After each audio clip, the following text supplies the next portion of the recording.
our own music to avoid copyright. Enjoy episode 4.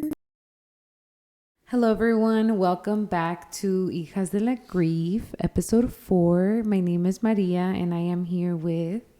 My name is Itlali, and we are so excited to be here once again. Yeah, so we are two sisters that just lost our dad 51 days ago to glioblastoma, brain cancer. And yeah, we're here talking about our grief journey, different topics every week. So thank you for tuning in again. Yeah, so how was your week this week? You know what? My week was pretty freaking good. Like, I think that, so as I mentioned before, I started running, and I'm actually been running for 3 weeks, exactly 3 weeks and 2 days now. And I think I found my outlet for this whole grief situation. I'm very happy. Like, it's hard. Like, yesterday I felt like I was about to reunite with my dad. I seriously felt like I was gonna die in that freaking run. Like, it was hard. I think it was a bad day to run. But yeah, I'm happy. I think I found my outlet. I think I found my thing. I feel, I don't know, it's so weird because this week I haven't really seen a lot of signs, other than the butterfly that keeps following me around. But I feel close to my dad when I run.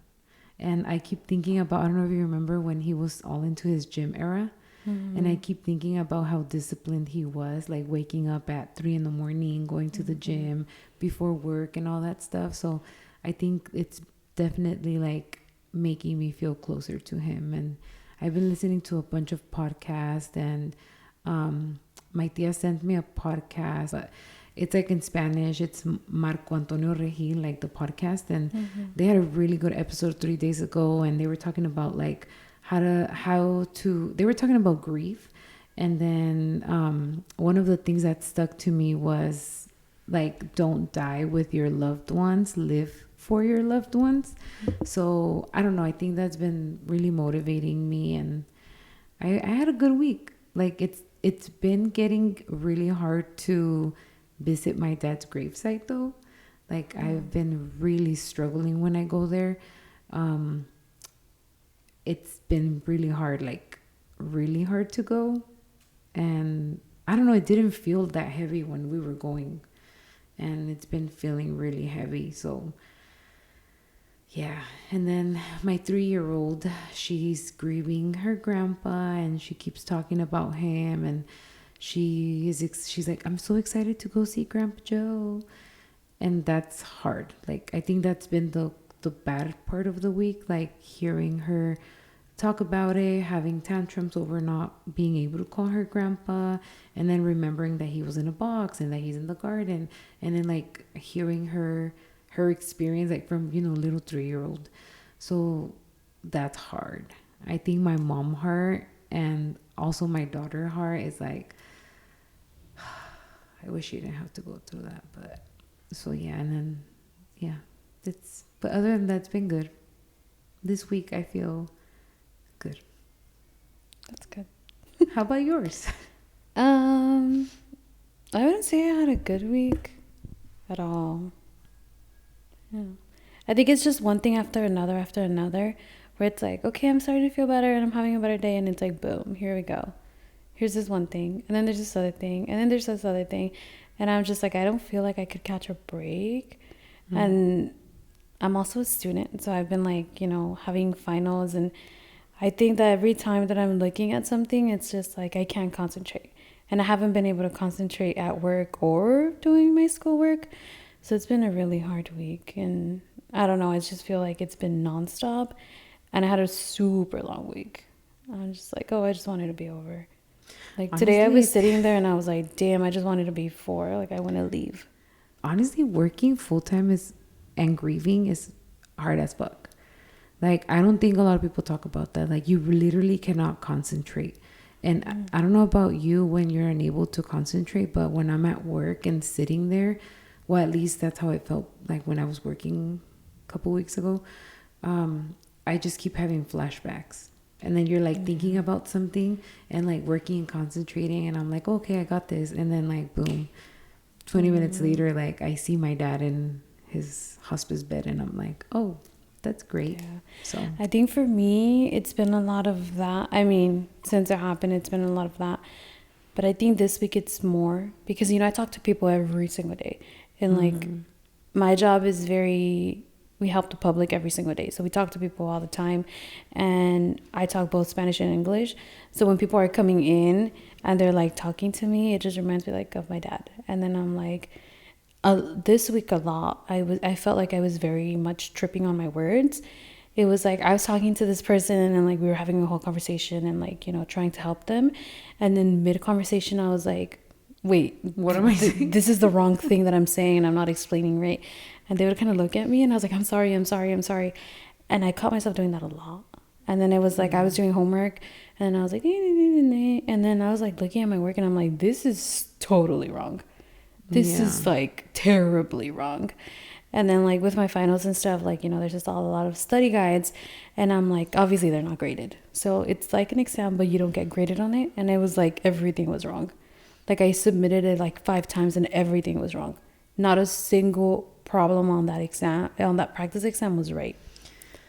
So I was like, oh God, like God, Lord, help me. Well, I think it's like the part of grief that's like very physical and mental. And like I think people, well, not everyone, but some people that have not lost like loved ones, like I love that for you if you haven't lost someone. But a lot of people think that it's just like crying and you're like crying all the time, and if you're not crying, you're not grieving. But honestly, grief is physical and it's mental. And I have those moments where I'm like, wait, why am I saying this? Or like I'll tell Diego like, what were we talking about? Like, what was I saying that? Or like stuff like that. So I get it. Like it's like the concentration you can't, like non-existent. Yeah.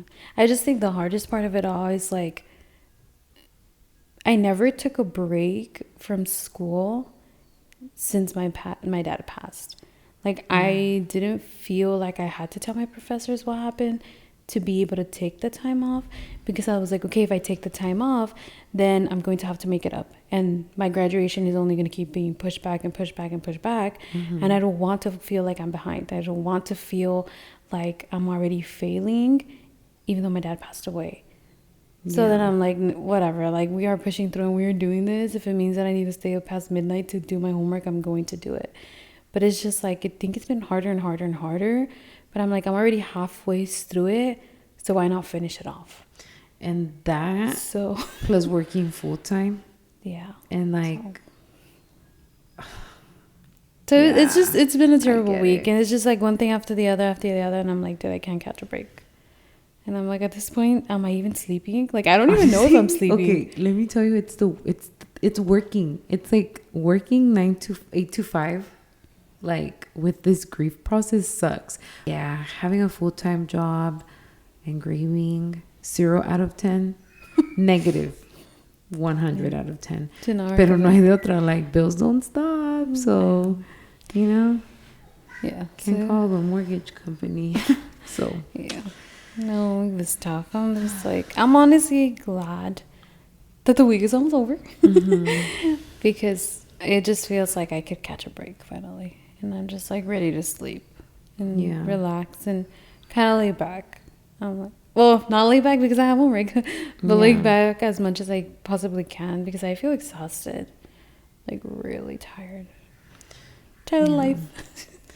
Honestly, I get it. I mean, I have 2 kids. I work full time.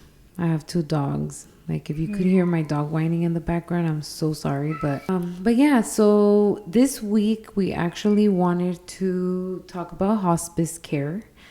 And we think that not a lot of people talk about hospice, or at least we wouldn't come across it. Like when my dad got diagnosed, we never thought, like, I never imagined, like me personally, I never imagined that my dad was gonna be in hospice, or that I never even imagined we were gonna use hospice, honestly, ever, like even before he got diagnosed. So we know that hospice has like a very negative connotation to it. like from depending on the point of view that you're looking at it. So we just wanted to talk a little bit more about like hospice care, how my dad, you know, like leading up to him getting admitted into hospice, how the process was, like how long he was in hospice, pretty much like his process.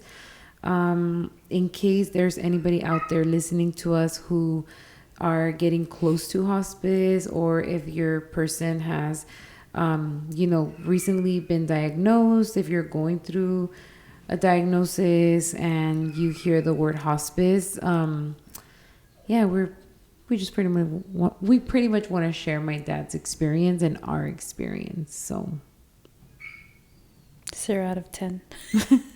negative 0 100 out of 10. And if you have a sucky ass social worker like the one we had, negative 100 out of 10. So Bristol Hospice in Visalia, social worker. I forgot her name. I wish I knew her name. I left a review. I don't think she ever actually disclosed her name. Yeah, so I left a review on Google for them, and I pretty much said, "What right here?" No, I don't know what I said. I was so mad, and I was like crying because I was thinking, oh my god, about.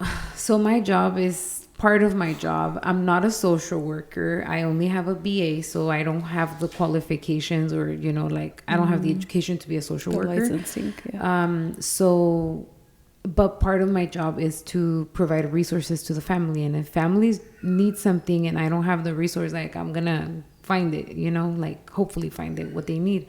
So I was just thinking, like I was literally at work that day, and a family called me about a resource they needed, and I was like Googling, and then nothing was like the type of service they needed was like not accepting applications at the moment, right? So then I was like so frustrated, and then I started spiraling and thinking about the freaking social worker from Bristol, and I was like, this girl gives 0 fucks about her job. And in my head, I was like, why are you a social worker if you don't genuinely care about the families that you are serving? And in our case, you know, we were in a, like, well, I'm going to give her some grace because that's just who I am. Like, tampoco, I'm not going to bash her here. Like, because God knows, maybe she's going through a diagnosis herself, like a loved one. I don't know. We're going to give her the benefit of the doubt. But in our case, I just feel like if there's other families out there going through what we went through, she should be on her game, and she should really be a support. But anyways, I spiraled. Tangent. Let's get back on track. Okay, so our dad got admitted into hospice on March 7th. And leading up to him being in hospice, we had noticed a big decline, which his neuro-oncologist had told us about. Like, he would start experiencing incontinence, imbalance. Yeah, imbalance. Just basically all sorts of different stuff, where he would not be himself, and he would be very much childlike, because the tumor was taking over everything that controls the body itself. So from his tumor only being on the side, it started expanding towards the front of the brain, which is what she started calling that would cause the imbalance. So he would be declining almost overnight, which is something that we actually experienced, where it was like one day to the next, he wasn't himself anymore. Yeah, and it was very hard because, our mom was his primary caregiver over the last 2 months. Like, pretty much she was like primary caregiving him. And she was very much in denial about hospice. And my dad was a fighter. And I think like anybody probably with that diagnosis and, you know, like traditional Mexican man, you know, like he was open to hospice, actually. Like, he was actually open to the idea. But when he had like his moments where he wasn't all there, like obviously he was confused about what it was. It was not until we mentioned to him, like, okay, like your doctor, like Dr. Kim, which he had a good relationship with him, like he's recommending that you do this. Like, you know, they don't want you going out, because at this point, up to March 7th, he was in and out of the ER. Like literally in and out of the ER. He had been to the ER 4 times already. And there was pretty much nothing that they could do for him. But with my mom being in denial and him not being himself anymore and being confused, they just thought going to the hospital was like the best thing, even though he was there for hours and he was very uncomfortable and there was really nothing that they could do. So we mentioned, I remember mentioning to one of his doctors and asking about hospice, and we had the conversation, but obviously like my parents weren't really ready. And then they reached out to you. They reached out to my sister, and the conversation started again on March 5th. And it happened overnight, literally. Like March 5th, they contacted you. March 6th, Wasn't it February? No, for hospice. Oh. Yeah. So for hospice, March 5th, March 6th, he got admitted March 7th, and he passed away March 25th. So if you have ever gone through hospice, or if you ever need hospice, like my main thing that I want to say today is advocate for yourself, for the patient, but for yourself, because in that moment, like obviously you're representing the patient, and if you don't advocate for yourself, like you pretty much, they won't take you seriously. Because I felt like with us at the beginning, there was a lot of back and forth, not just with hospice, but with all the medical team, except with San Francisco. I felt like they were the easiest, at least when I would call, it was the easiest. But yeah, like I would say, like advocate, talk, ask questions, and don't be scared. Like don't forget that medical professionals work for us and not the other way around. So. Yeah, I think one of the biggest things too is obviously the process is not going to be easy at all, but the more that you can prepare yourself for the day of the intake, you know, the day that your patient is being admitted into hospice, it's try to be okay in the moment and try to digest all of the information that you're receiving. And if you have one person that fully understands and it's fully comprehending everything, have that person be like the designated person to sign your documents and know and ask your questions when you're answering the documents. Because even though they're telling you like, oh, we're trying to make this as quick as possible, like if you need more time, then let them know that you need more time, you know, for them to explain the forms, for you to sign, for you to read again on your own. And understand what you're filling out, because there's so many different little things to all these hospice paperwork that could even be intimidating, I feel. Yeah. Because, you know, specifically, there's one, the DNR, which is do not resuscitate, or whether like you would like to be resuscitated, and like, you know, the CPR and being like on ventilation and all of that. I feel like that is one of the biggest documents that's in there, and that's something that you're like, oh my god, like I didn't never expected to even sign one of these in my life. And don't be afraid to ask for more time, because in our case, my dad had signed an advance health directive before, like a year before he declined, so February of 2025. So we kind of had an idea of what he wanted and what he didn't want. Like he pretty much talked to the two of us and told us like, this is what I want, this is what's gonna happen. But obviously closer to him declining, at the beginning he wanted to be resuscitated if anything. But as it got closer, like the reason why I'm saying don't be afraid to ask for more time with your paperwork is because like we still had that he wanted to be resuscitated, but then it was explained to us that if he were to pass and they were to resuscitate him and like, you know, start CPR, compressions, and get a heartbeat, he would have to be like pretty much plugged in. and then we would have to make the decision to flatline him pretty much. So like my sister and I ended up having a conversation with my dad when he was having like a lucid moment, and we asked him, like, if your heart were to stop, do you want to be resuscitated? And he was like, no.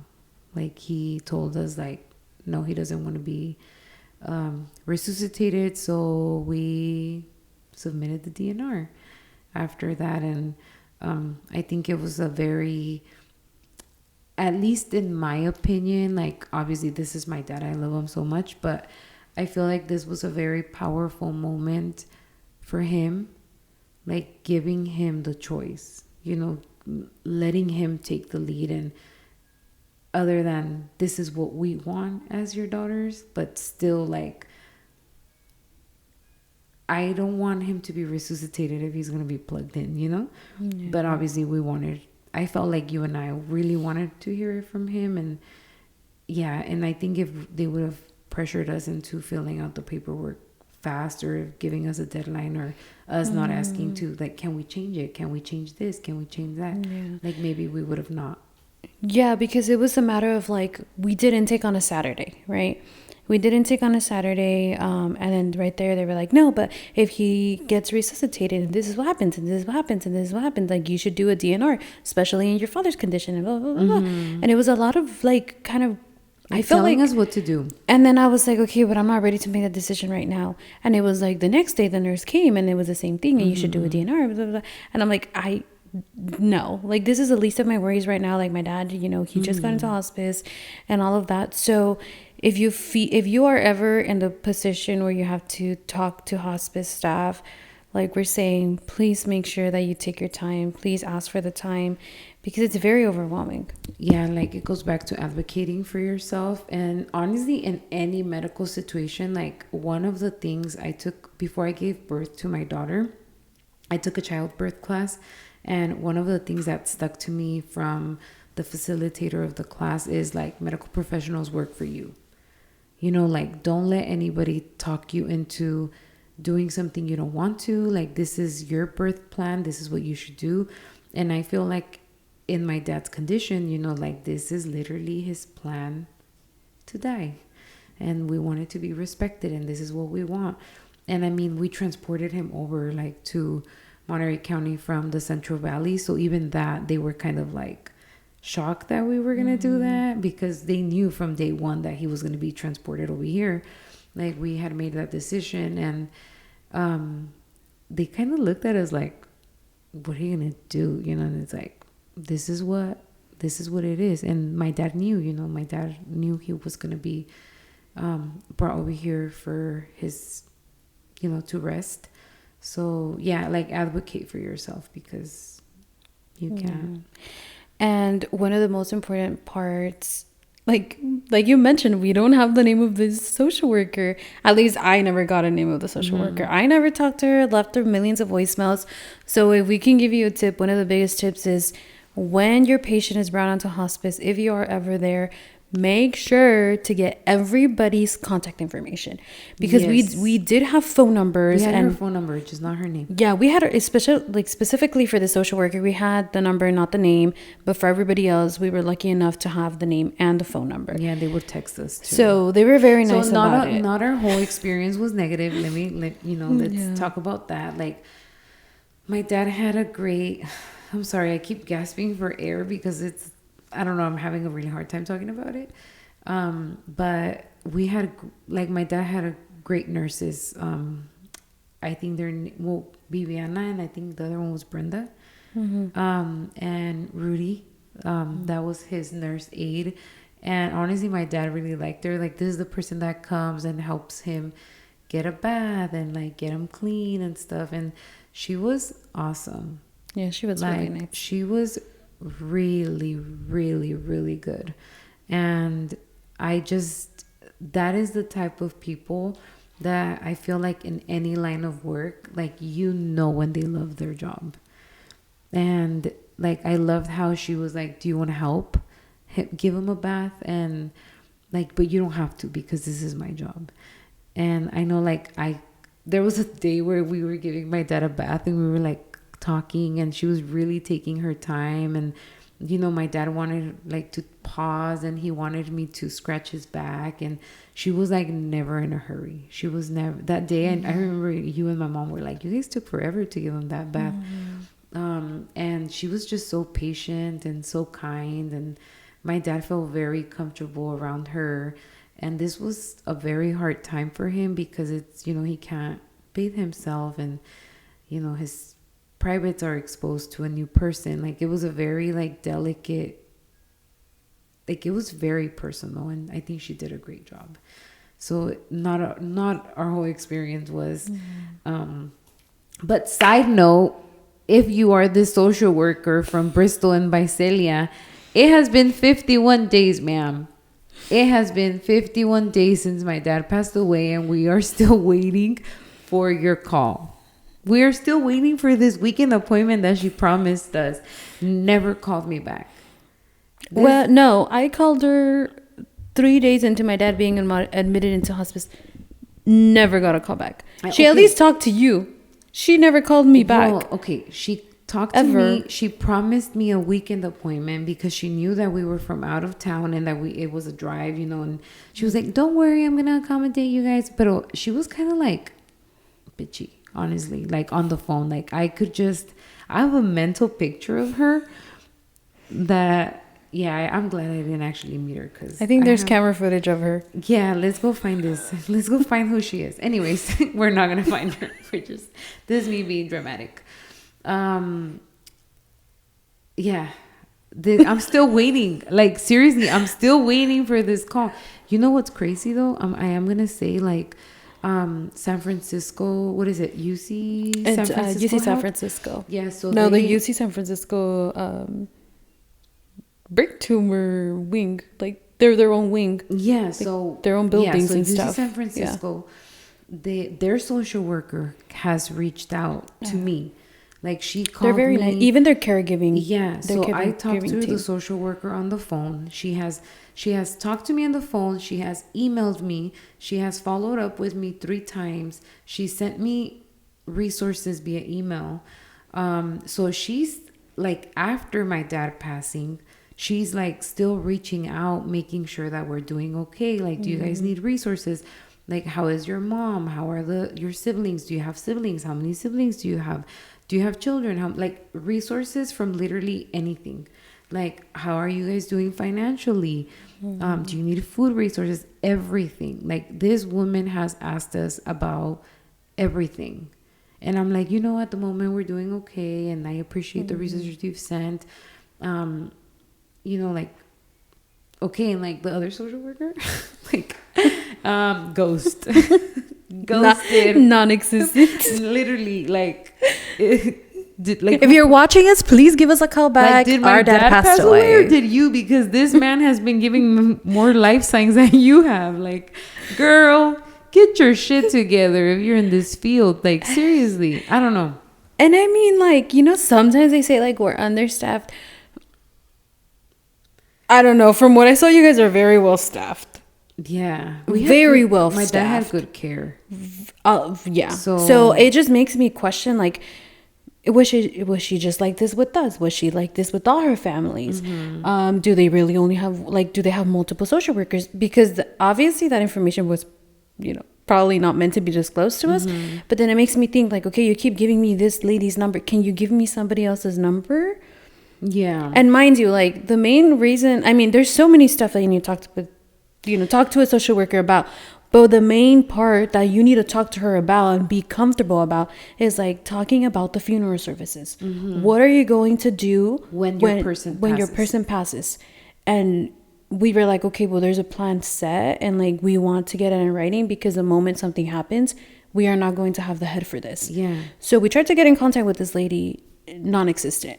And you know what? And we talked to the nurses about something that is not technically their job to talk about. Like, they want you to be safe with the social worker, and yet we had to tell his nurses.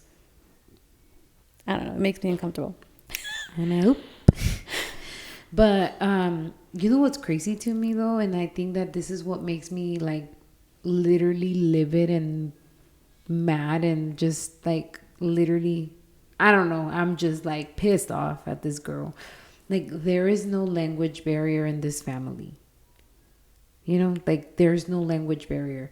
And like I said, we're not in like the social work field at all or the medical field, but we fortunately we are able to navigate we were able to navigate the situation. Even now I'm still like, you know, I'm personally like I'm just trying to learn more about glioblastoma and the different types of brain tumors, because there's like over 10 apparently, and it's crazy. And like the different organizations, like what could I do, like can I contribute?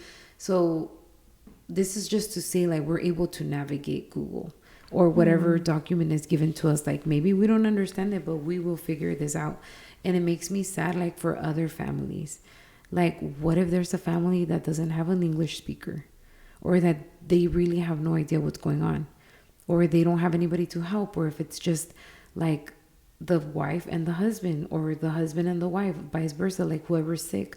What if it's just like a 2-person household and they have no family and there's nobody else supporting them? Because, you know, like my mom and my dad, like they had us, and well, my brother, but he's 14, so he doesn't really count. And when it comes to like helping with like advocating, helping, and the different processes that he went through, like he can't help us with that, you know? So yeah, it just makes me question, like, girl, are you doing this to all your families? Because you really need to get your shit together. Like, and I know there's a lot of systems broken in, you know, the medical field, like education and everything.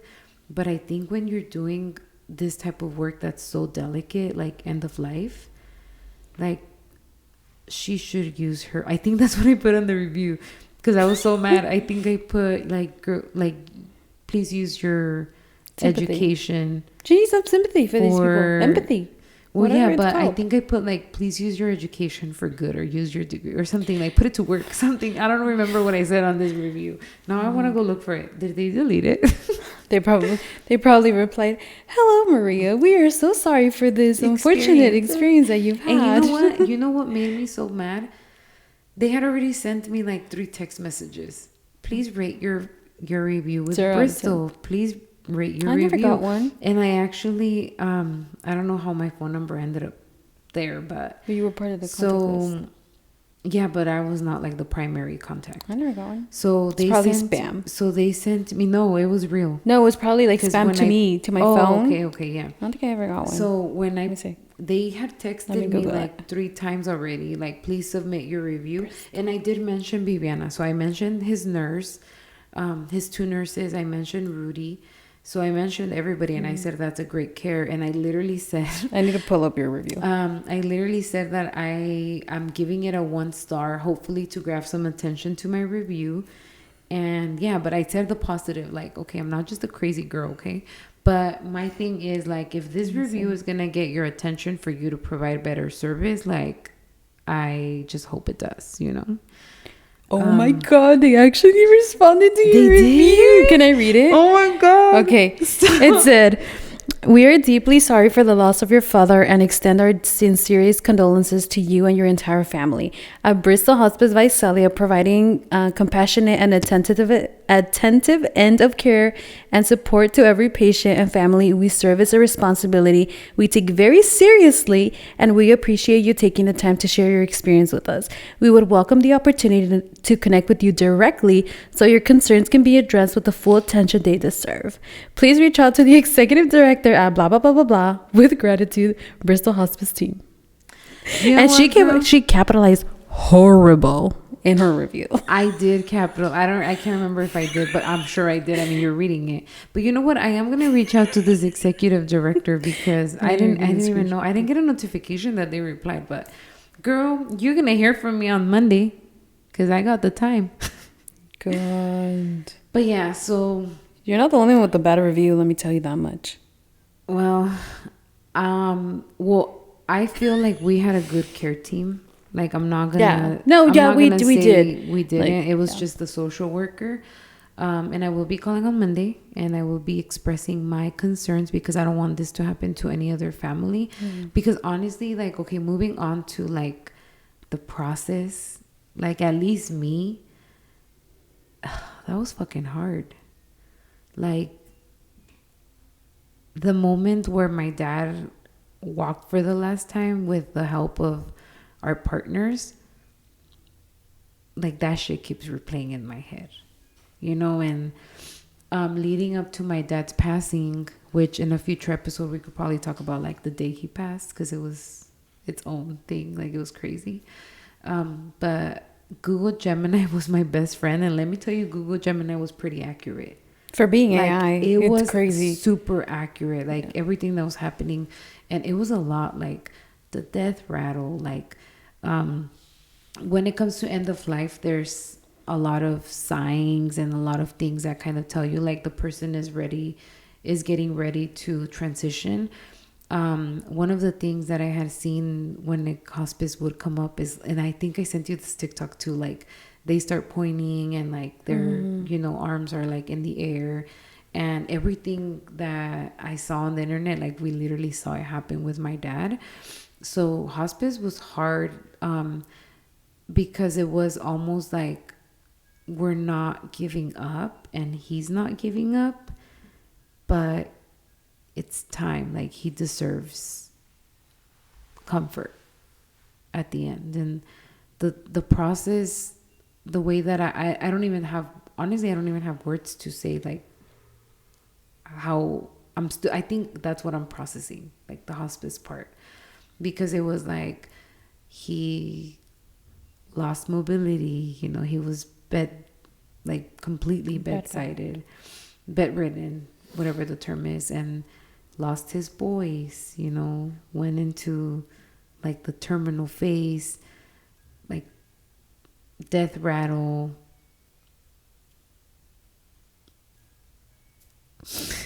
You know, like, talking,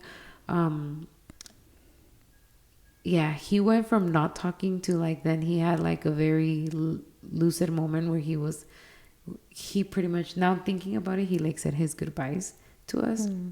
It's like that last burst of energy they say your patient gets before they're ready. And then he actually told my daughter he loved her, and I got it on video. And he was like, yeah, he was like playing joking, and stuff. playing with her, making her laugh. And there was a moment, like, he passed away on a Wednesday, March 25th. I thought he was gonna pass Sunday or Monday, because he was showing all the signs, especially Monday, like at 2 a.m., like, when I didn't sleep, because I was like so scared, and I really thought he was gonna pass. There was a moment where he like told his dad, like, let's go, dad, like, ya vámonos, pa. Yeah, like, he kept saying, he called my grandpa like a couple of times. He told my grandpa, like, let's go, you know. So I was like, oh shit, like, they say that usually a loved one comes and gets you, like, nobody dies alone. So yeah, at least that was the hardest part for me. I feel like the physical decline and seeing it happen as fast as it did was a lot. I mean, I keep going back to, like, I don't think I've processed any of it at all. And I feel like, obviously, you know, going slowly through the stages. And I think back on hospice, and it's like, oh, like, hospice, like, whoa, that happened, you know? But I think it happened so quickly that it is definitely one of the hardest parts, besides, you know, actually losing him. Like, Yeah. I think it was like 1 week, okay, intake, and the next week we would go, and it was like, okay, you're still doing okay, and it's like the next week we went, and it's like, oh dang, like, this is not you anymore. And then it was like the next week, and then I don't know, I think, oh my god, I'm gonna cry. I think for me it was like, it's just like, you know, I was with him all these times that he was in a hospital bed. So then seeing him in another one at his house, I was like, this was the one thing that we always wanted to avoid. And like, we would try so hard to not have you in a hospital, and now you're in a hospital bed. And it was very heartbreaking because I'm like, he always hated it. He hated it so much. And then seeing him be comfortable in one, because it was what brought him comfort, you know, like lifting the feet or the head. Yeah. And it was like, oh my God, you hated it, and now you're comfortable. Like, this is it. And I was like, this is it, whether it's now or in a few weeks or in a few months. In which that's the point of hospice, you know, like to bring comfort to the patient, but it brings comfort to him, but it's like shattering to us. And like the thing you hated is what brought you comfort. And it was hard. Yeah. I think the one thing that I keep thinking about and that like breaks me is like that last bath that I gave him with Rudy, and like the way he looked at me. Like, I almost felt like he was saying thank you, but just with his eyes. And when I would scratch his back and like, you know, give him like his bath, like he was just like saying I love you, but like not saying it. Like the way he looked at me, I don't know, I just felt so seen. I just felt like he was telling me like thank you and I love you, you know. But to me it was like heartbreaking, because it's like, how is the man that provided for me and has made me strong for most of my life, and like literally given me his hand and like just like cuddled me and took me out of like the hardest moments of my life, like how am I giving you a bath? Yeah. And that was like, that's, I think that for me, that's the hardest. But, you know, I think it's just something that like, well, I, for example, in like, I had heard about hospice and I had seen stuff about hospice online, and I'm like, oh, that's so heartbreaking. That's so heartbreaking. And I never like in a million years would have imagined us being in hospice, even when my dad was like really sick. And I was just like, oh, like, from the way that they explained the death with, you know, glioblastoma patients, it's like your patient just kind of goes, and like you won't really know, like they don't suffer, like they just go. So I was like, oh, like, you know, like, not that I wanted to be appeased with the fact that my dad was going to die, but more of like, oh, it might be that one day I walk in and he's gone, because it could happen at any point. But I almost wish he would have had that peaceful death, because, you know, he didn't. And the way that it was, we weren't there when he passed, but the way it was, we missed it literally by minutes. And the way that he passed, it seems like he couldn't feel it, obviously, but like to the eye, it was like he was struggling to go, you know? Yeah. So I really lost my train of thought. I know. I'm like, where am I saying? I don't know what I said, but I have no idea. Well, one of the things that I had seen about hospice that I really wanted to mention, like before my dad went into it, or when actually we knew he was going to be admitted that Saturday, I started like, you know, TikTok was my best friend. And I started like coming across like, hospice medication kills you faster. You know, like hospice medication kills you way faster, and morphine kills you faster. And it's a very controversial topic. I don't mean to say like, yes, hospice medication kills you faster, or no, hospice medication doesn't kill you faster. But I will say that from my experience being a mom and giving birth and preparing for birth, I feel that death is equally as important. Obviously, when it's not like, nobody wants to die, and not that we wanted to plan my dad's death either. But I feel like in our situation, like with hospice and glioblastoma and the way that he passed, what he passed from, it was a process too. And I think, I don't know how you feel, but I feel like, I don't think the hospice medication killed them faster. I just think that the job of that medication is to relax him enough to let go when the body is done.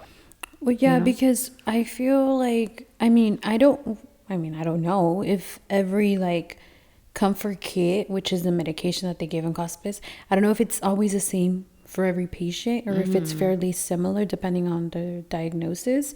But I know, like, for example, some of the medication that he was taking, he was already taking it. He was just doing a pill form, but now it was liquid because he couldn't really, take those pills anymore. He couldn't swallow it. So I think it's very controversial, but I do feel that in a way it was comforting, Yeah. because it's like, okay, he can't swallow this hard pill, so he's getting a liquid form. Yeah. And everything else, it's like, he was having a lot of pain. Like, that's why he was always at the ER. But now it was like having the ER at home. Like, you get this comfort medication when you feel the pain rather than waiting hours in an emergency room to get it. And also, like, I think now that it happened, just not that I'm at peace with it yet. I hope that one day I reach that point where I'm at peace with my dad's passing. But just kind of knowing, like, the end was going to come regardless. And just at least he was at home and comfortable, because he really wanted to pass at his house. Like, even a couple of weeks before he passed, I wanted to move him in with me and bring them. And he, like, told us, like, no, like, please let me pass here. And he did. We respected his wishes and he was comfortable. But I honestly, this is gonna sound bad, but knowing what I know now about when he passed, I almost wish they would have cranked up that medication a little bit more, like maybe it would have been a little bit more peaceful for him. Or I know that he didn't feel it, or I want to think that, what they say is true. Like, he was pretty much unconscious.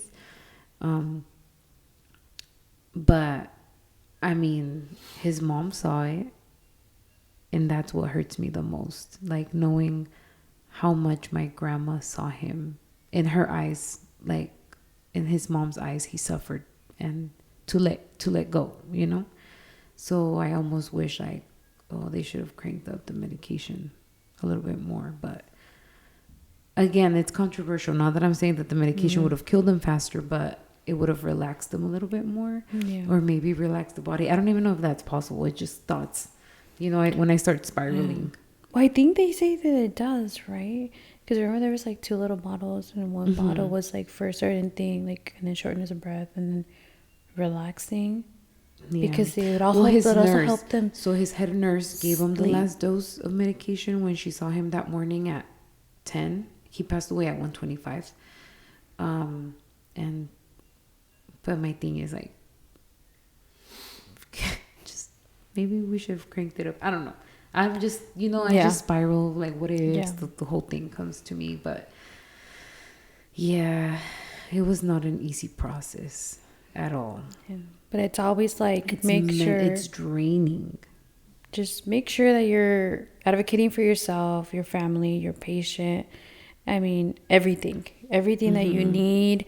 Ask for it. Don't be afraid to ask. It's better to have a lot of extra stuff than not to have anything, because that is one of the other very positive things about hospice, that in our experience was that, if my dad needed stuff, like when he was still walking, like the non-slippery socks, like everything, just that's everything he had that his nurse was really good at that. Like, he got the stuff there, like, within hours. Like, when they brought the oxygen 4 days before he passed away, I think.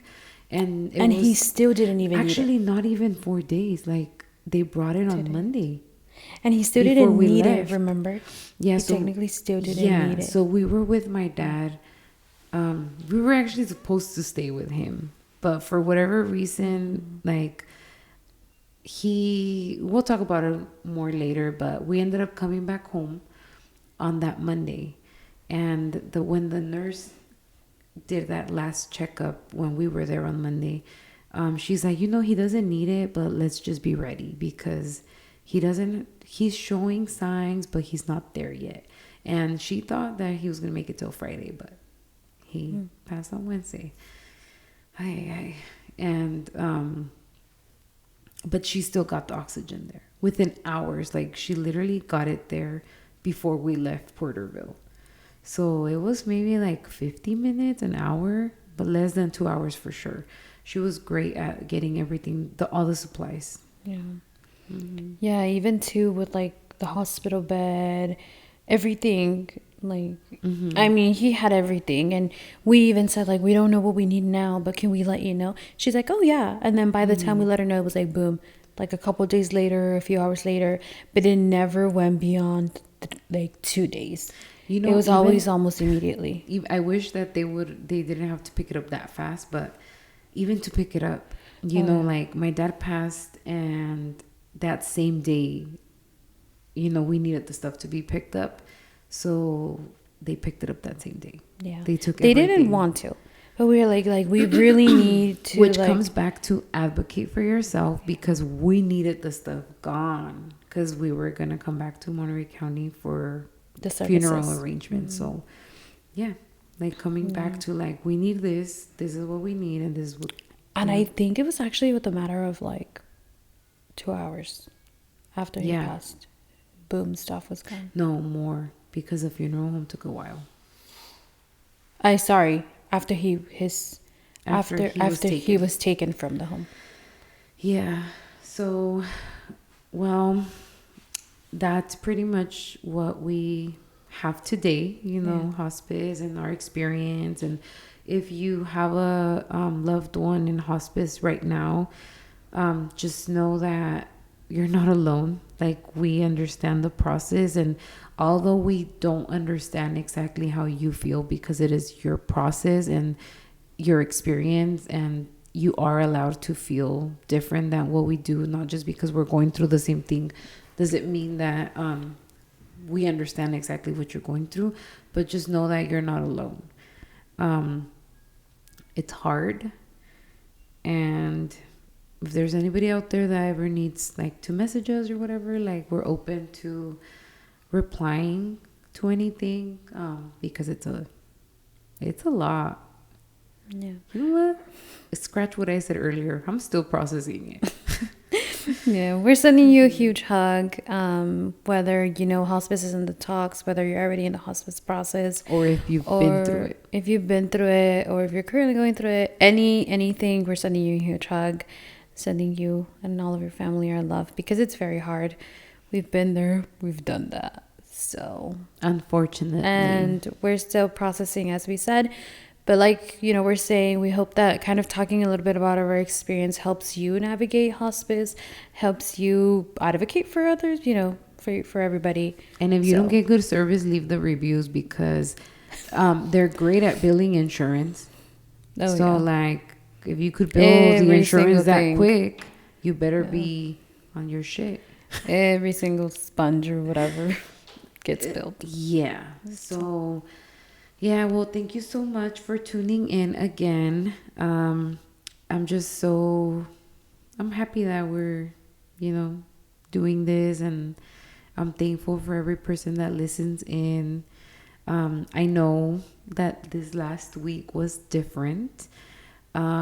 We changed our upload day, and, you know, like our Instagram, you know, there was things that changed, and I know like some people noticed it, and we hear you, we hear the feedback and your messages. I read them, you read them. So like, we know we're working on it. Like, there's just, you know, other stuff that goes. There's a lot that we have to arrange to like do this. Like my sister mentioned earlier, like she works full time. She's a student, and well, I work full time. I have 2 kids. A husband, 2 dogs. So like, we're both like very busy, and it takes effort to be here, but we're happy to be here. So we are listening to the feedback, and we see the numbers too. So we're like, oh, okay, that didn't work out. But anyways, thank you so much for tuning in. And if there's anything that you want us to touch on the next episode, like, let us know. And if you're too shy to comment, message us, because I noticed that the messages, you know, are more consistent than comments. So, yeah, like, let us know what you want to hear next. And thank you so much for tuning in. I wish we weren't here, but here we are. Here we are. But yeah, thank you so much for tuning in to episode 4. We'll catch you on the next one. Yeah. See you next week. Bye.